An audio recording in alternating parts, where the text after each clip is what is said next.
Hey, you've made it to Sprytes, where people managing social media accounts come for community. This year, our focus is social media for good. Together, we can work to make social media a landscape for healthy online communities to grow. Sound good? Then come along with us on the Sprytes podcast, where we share what we know, learn what we don't, and strive to make social media better for us all.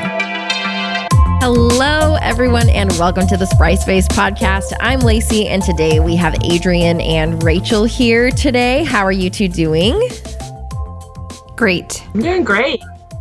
Good. I'm so glad. So we are still in April, which is Earth Month.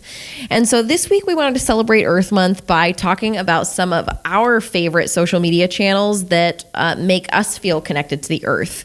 So before we get into the meat of the content, I want to ask what I always ask, which is if there is a piece of social media content this week that brought you joy. So Adrienne, you have a piece that you were thinking of. Is that correct? Yes. All right. Tell me about it. Oh, gosh. So there's this comedian. Her name is Becky Robinson. I brought up her Instagram here. I believe it's Becky Robinson 03. But she is a comedian, and the thing that I love about her is that her comedy is very niche. Okay. Specifically, so I was a snowboard instructor for 10 years. My husband was also a snowboard instructor. We've lived the mountain lifestyle. It is very you take the bro dude surfer lifestyle and you just put it on the mountain. So that place, right? So she is someone who was born and raised in the Pacific Northwest, and she was a snowboard bum for a while. So she has a few skits or personas that basically it makes fun of this, and it makes me laugh so hard I cry because it's so on point to this very specific person. And the one that recently made me laugh, LOL, was it's called The Untitled Housewife. And this woman was paying for ski lessons. And anyway, I've met this person before. They do exist. And this comedian personified this essence of this special parent purchasing ski lessons for a child. And I laughed so hard I cried. I was going to ask, how was your belly laugh? My stomach hurt. It was that good. I mean, it doesn't happen that often. I mean, when you see memes and you chuckle to yourself a little bit and you smile, or you see it and you're like, that's funny in your head, but you don't, there's no physical reaction. I was rolling on the floor, giggling by myself in my house. I love that. That's the best. Okay, so let's go ahead and I'm specifically really excited, Rachel, because you recently had an in real life experience that kind of connected one of the accounts that you feel the closest to in regards to kind of Earth Month and focusing on Earth. So can you please just talk to us first about the account that you follow, and then tell us a little bit about the experience that you had over the last week? Yeah, so the account is, it's an organization called Orca Network, and they basically, their mission is to connect the whales of the Pacific Northwest with the people of the Pacific Northwest. They focus on, obviously, orcas, hence the name, but they talk about all kinds of whales in the Pacific Northwest. They have a website, they have a Facebook page, they've got, social media. Their Facebook page has 165,000 followers. Wow. A lot of them, I assume, are from the Pacific Northwest, but I know there are people that follow the page from across the world. And they focus heavily on the southern resident orca population. There's 3 pods, L, K, and J pod. And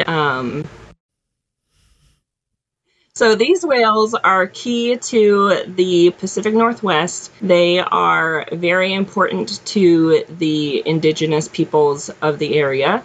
And every single one of these whales is known, is named, and they are extremely endangered. Wow. They so the group, the Facebook page, they do, well, I shouldn't say just the Facebook page, the organization.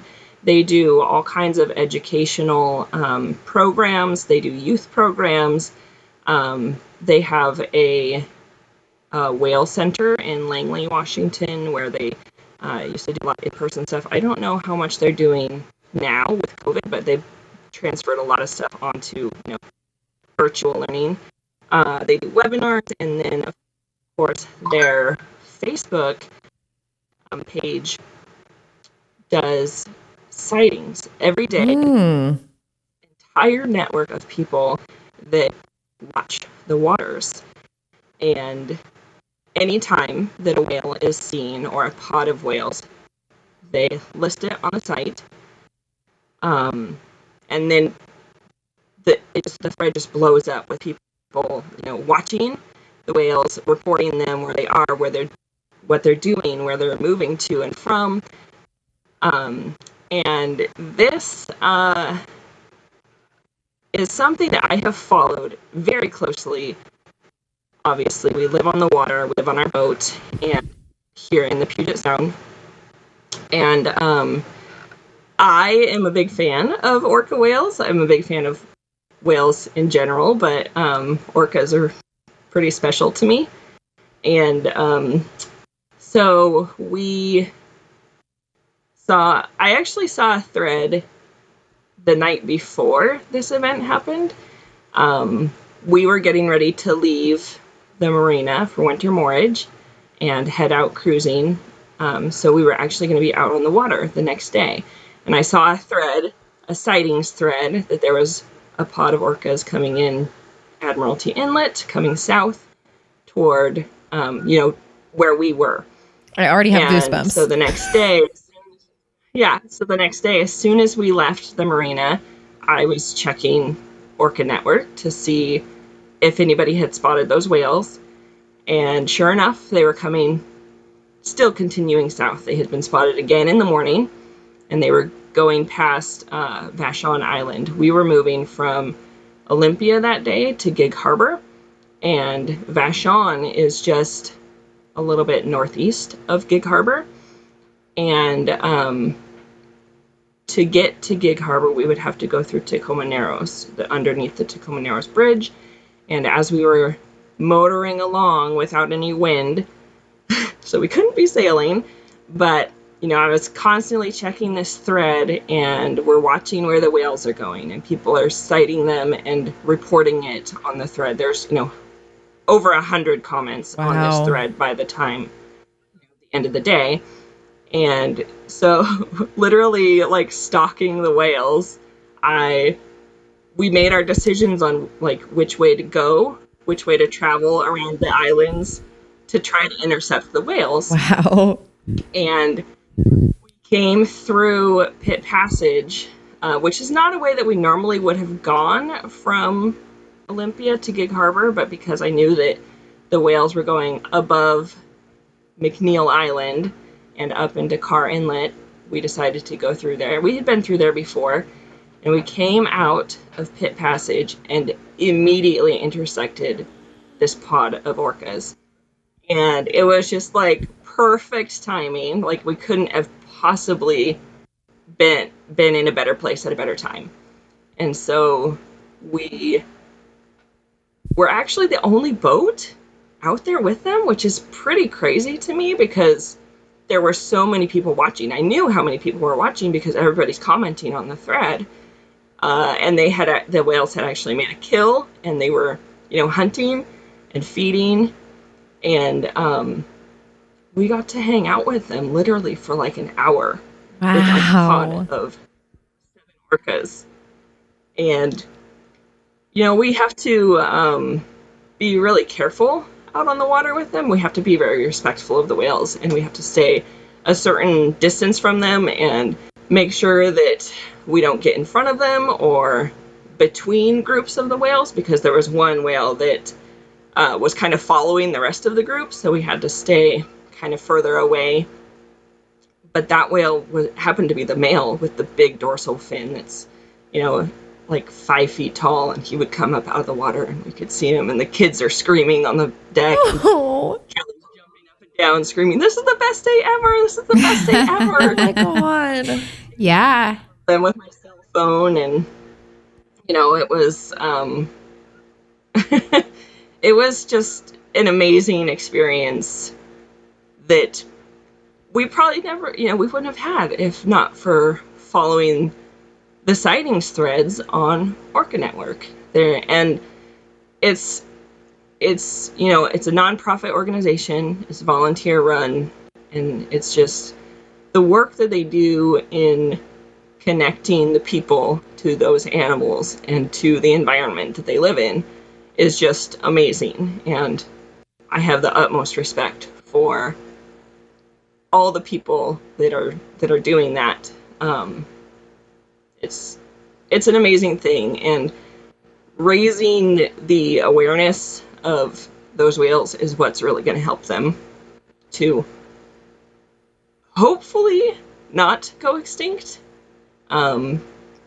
They do. The ones that we actually saw were transient orcas, so they were not a part of the southern resident population.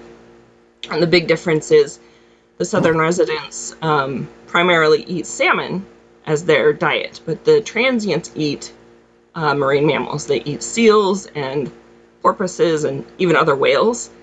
So the transient population is actually thriving and increasing, but the southern residents, they need the salmon, and there's a whole, it's a whole thing. The environment is all, interconnected, and there are the dams that need to be breached and like all of this stuff to save the salmon habitat so that the whales can continue to survive. And so it's a whole issue that's obviously very connected with all of the environment in the area. I like what you're talking about, their mission overall being connecting people with the whales, because, last week on the podcast with Joe McNeil from Standing Rock, he talked about the fact that, if we don't all start to understand our connectedness, then we will destroy each other. Without the understanding of our connectedness, that is the element that will allow us to kind of care enough to take any sort of action.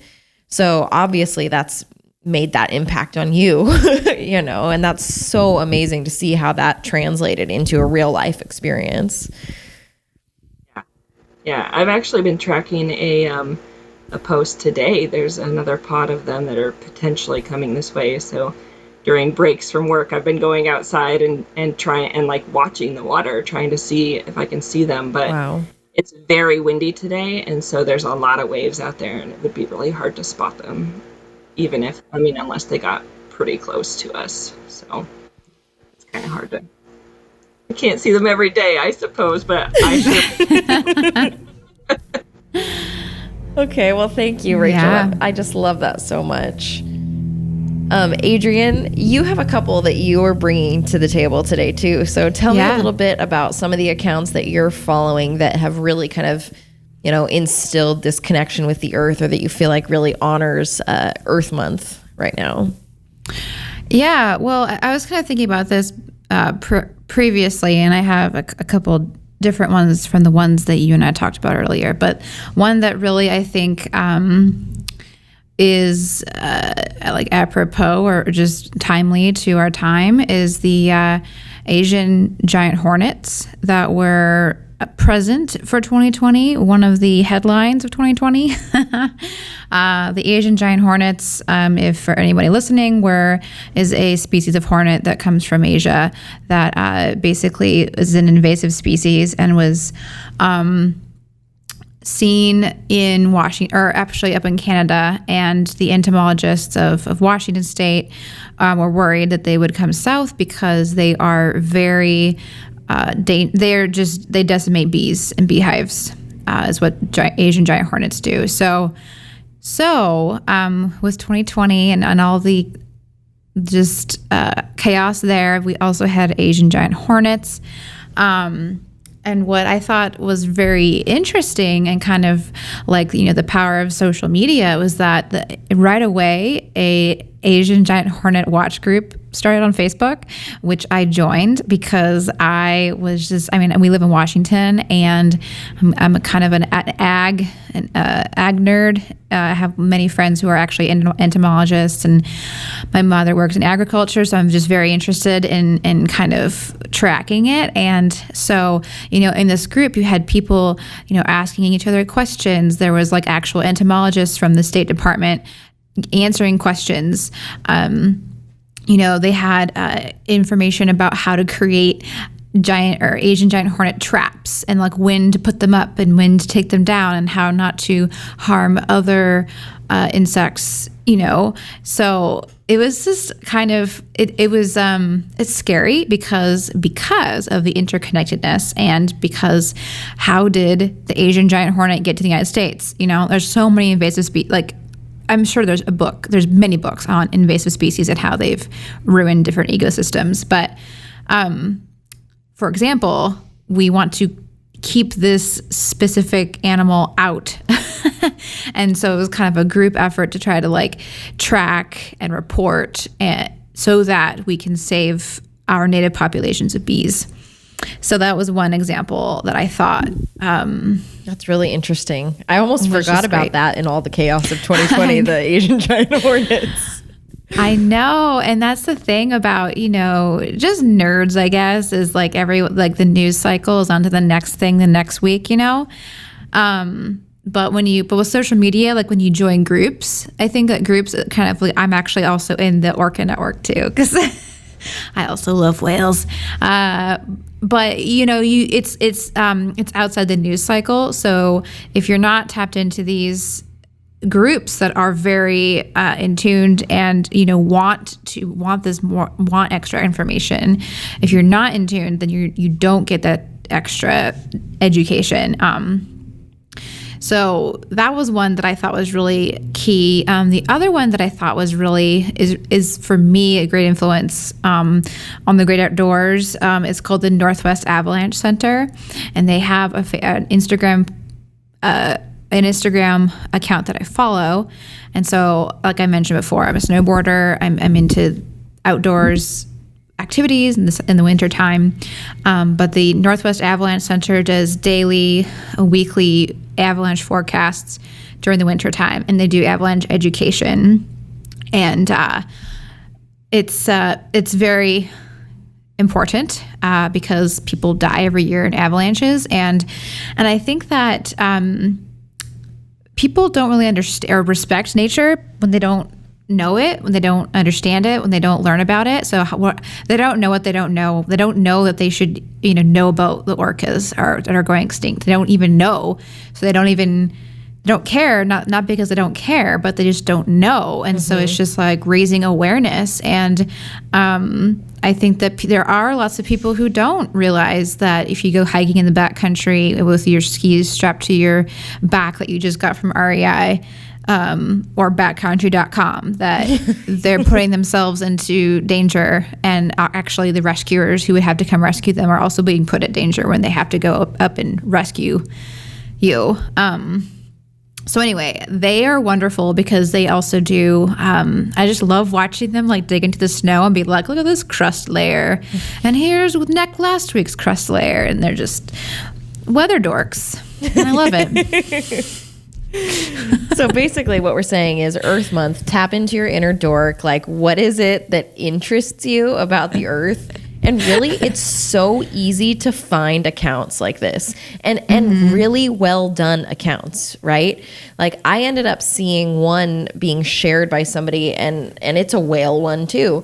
It's like the life of whales on Instagram. And I've been following them for a few months now. And it's just like, it's a moment of my day of awe, like of pure awe, Yeah. It's so beyond my daily life, but it's connected to my life, right? Yeah. And that's where this sense of awe comes that makes me want to dig in and makes me want to learn more and know more and do better, like in my own life, in my own choices about how what I do affects different things.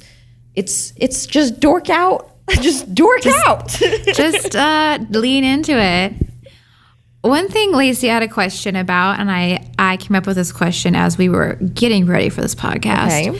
But there is a downside to social media for the environment. Okay. And I was thinking about this. Do you all remember back a couple years ago when California had to like close very popular hiking trails because influencers were posing with the poppies and like destroying whole poppy fields?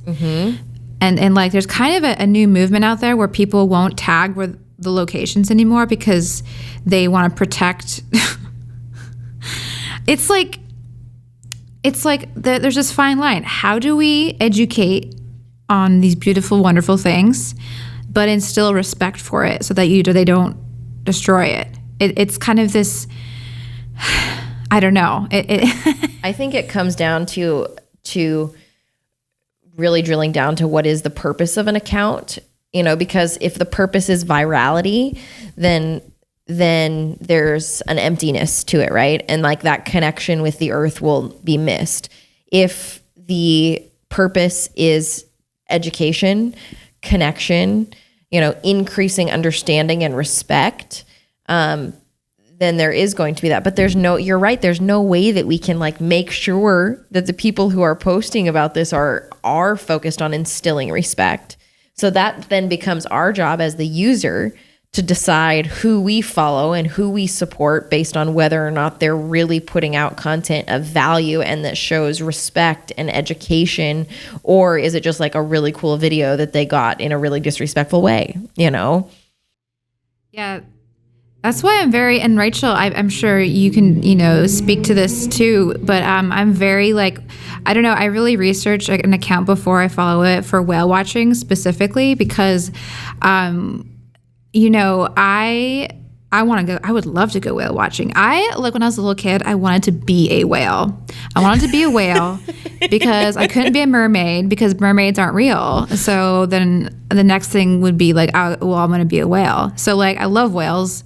But I also like, there's so much like, there's so many terrible things that humans have done to whales that part of me is like, I don't even want to like be a part of a whale watching group. I don't even want to be on a boat that is like accepting money to go and like hunt for like pictures of whales. Like part of me is like, ooh. So like I do like the Orca Network. I know that their mission is like solid, so it's like, I don't know.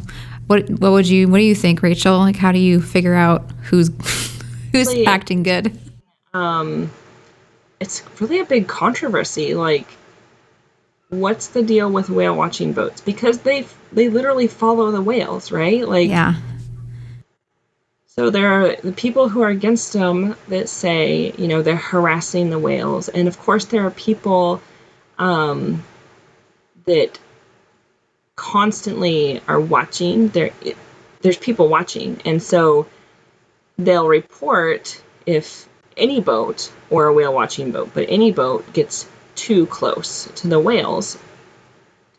But the research vessels, like they have special permit to get close so that they can, actually collect specimen, collect things that they need for the research. It's a really hard question because ultimately the whales need water that is clean. So, I mean, if we really, really wanted to save the whales, like there shouldn't be boats at all, but that's not at all possible, right? Like the shipping, worldwide shipping and pleasure craft, like boats like my boat, like there's just no way that there would ever be no boats on the water. So you have to kind of try to find the balance and what's going to be the best of, the evils, I guess. Yeah. my position, I believe the whale watching boats are good because those organizations are raising the awareness, they're educating, they're helping people come to love the whales. And when you love the whales, you want to save them. Totally. So, but you're right, Adrienne, like you have to do a little bit of your own research and make sure that the company that you go out with is respectful. And if you're on a whale watching boat and they are getting too close and like they're purposefully harassing the whales or like chasing the whales so that they can get really close photos or, whatever it is, they need to be called out and they need to be reported. And then there needs to be follow-up and actual consequences for those kinds of actions. But it's also really hard because like distance can be really hard to judge from a distance and across water. Right. So, boats that look like they're too close might actually not be too close. Yeah. Or vice versa. So it's really hard to say. But yeah, I tend to lean toward supporting actual whale watching companies because you just have to believe in the good of people, I guess, and that's how they're making a living. And they love the whales too, and they just want to bring awareness. Additionally, they report on the locations of the whales. Yeah. And actually, like the Washington State ferries, there's a huge network of Washington State ferries all around the Puget Sound, and I think every ferry has, they watch out for the whales and they report on where the whales are, and they'll stop the ferries or like go like detour around them if they know that they're there. They also use the reports from whale watching boats to like stop like Navy testing, like torpedo testing when the whales are in the area. And if they don't have reports of when the whales are there because there's no whale watching boats reporting on it, like the whales could be there and they're testing torpedoes and who knows what could happen. Right. So there's pros and cons for sure. And ultimately, I think, the whole earth would be better if there were just no humans. Like, and if there were none of us, then there would be no social media and we wouldn't have to like think about this. So okay, let me try to amend that. I can't let that. I think the world would be better if humans saw themselves as part of the world and not as separate from the world. Because I think that's the kind of leading epidemic among most humans is we feel this separateness, right? Yeah. We feel above ownership over. Not everybody, right? When we talk to Joe McNeil from Standing Rock, he talks about how we are all connected. We are all brothers and sisters. If we saw ourselves that way, it would not be the things would not be an issue that are an issue now. Yeah.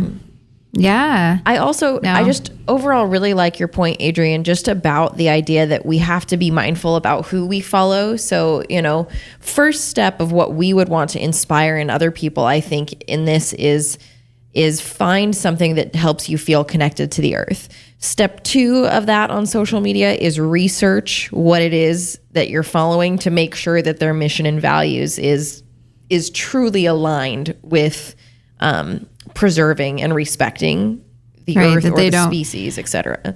They don't use environmentalism as a prop or like a trend, because that is, there's huge in like clothing. They call it greenwashing, where you slap a label on it that says this is organic cotton or whatever, and who knows what that means? I don't know what that means.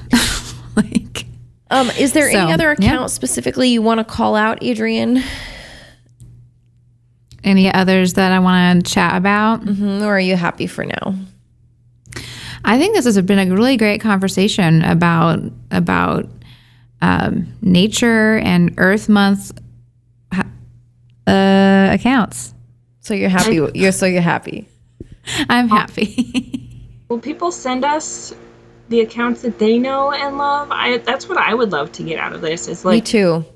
More great accounts that I can follow to feel more connected to the Maybe we could create, you know what we could do? We could aggregate everybody's favorite Earth focused accounts and do one nice blog post this month. That's like, you know, a list of social media accounts you can follow to feel connected to the Earth. Happy Earth Month. So send them our way. Find us at our social media at Think Spry on Facebook or Instagram, and we'll have a post that goes out with this podcast, with our main question in this post being focused on what accounts do you follow that are Earth focused, help you feel connected to the Earth, to other species, to the ocean, to the whales, to the whales, to the whales. This should have been just like the whale podcast, really. Well, I always like to close with a question about our own personal relationship to social media. Because social media for good, it's important that we think about who we're following, what kind of content we're putting out, but it's also important that we shine a little light on our actual relationship to the devices that we have in our life and whatnot. So, Rachel, how you doing with social media right now? How's your relationship going?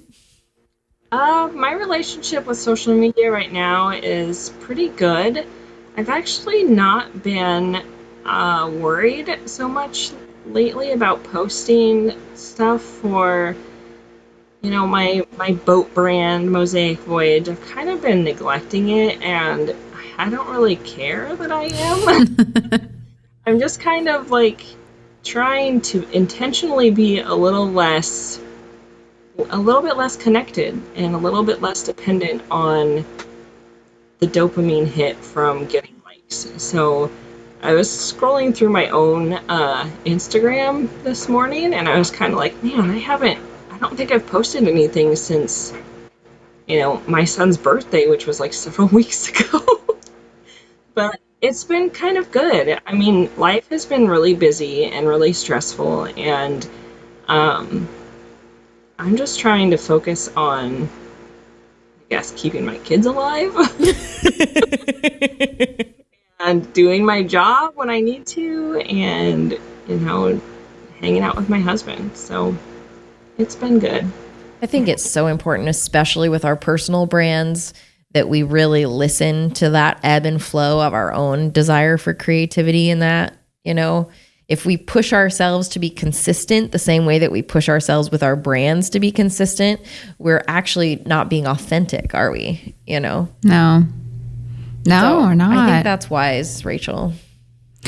I saw this slideshow on Instagram the other day that I'll try to send to you both, but it said that creators, aka artists, because that's what you're artist. You're creating, you're writing, you're creating photos, you're creating. When you're asked to do that consistently all the time, it actually doesn't allow you to actually be more creative. But social media has created this like system where the algorithm, like you have to keep creating like consistently. And so basically the post was like, it's okay if all you post is like your sketches, or if you post something old, or you know what I mean? Like you don't have to have fresh things every single time, because you know, it's not going to help you as an artist at all. And I was like, oh, that feels so true. Yeah, I agree, Rachel. Well, I adore you both, of course, as always. I just love you so much, and I love seeing your faces. I hope...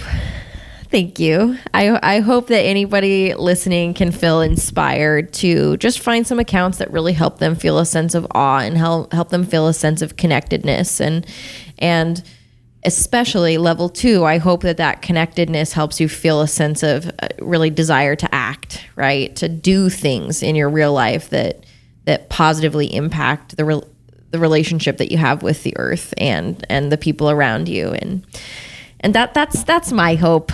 And yeah. And please find the post on our social media channels from this podcast and give us your best Earth-focused content, and we will create that blog post. We'll get a nice little list curated up. If they're all about whales, then they're all about whales. Yeah. And that's fine too. That's fine too. Or, save the whales, save the trees, save the bees. All right, with that, let's wrap it up. Thank you both so much, and we will talk to you all soon, and we hope that you keep learning. Bye. Thanks.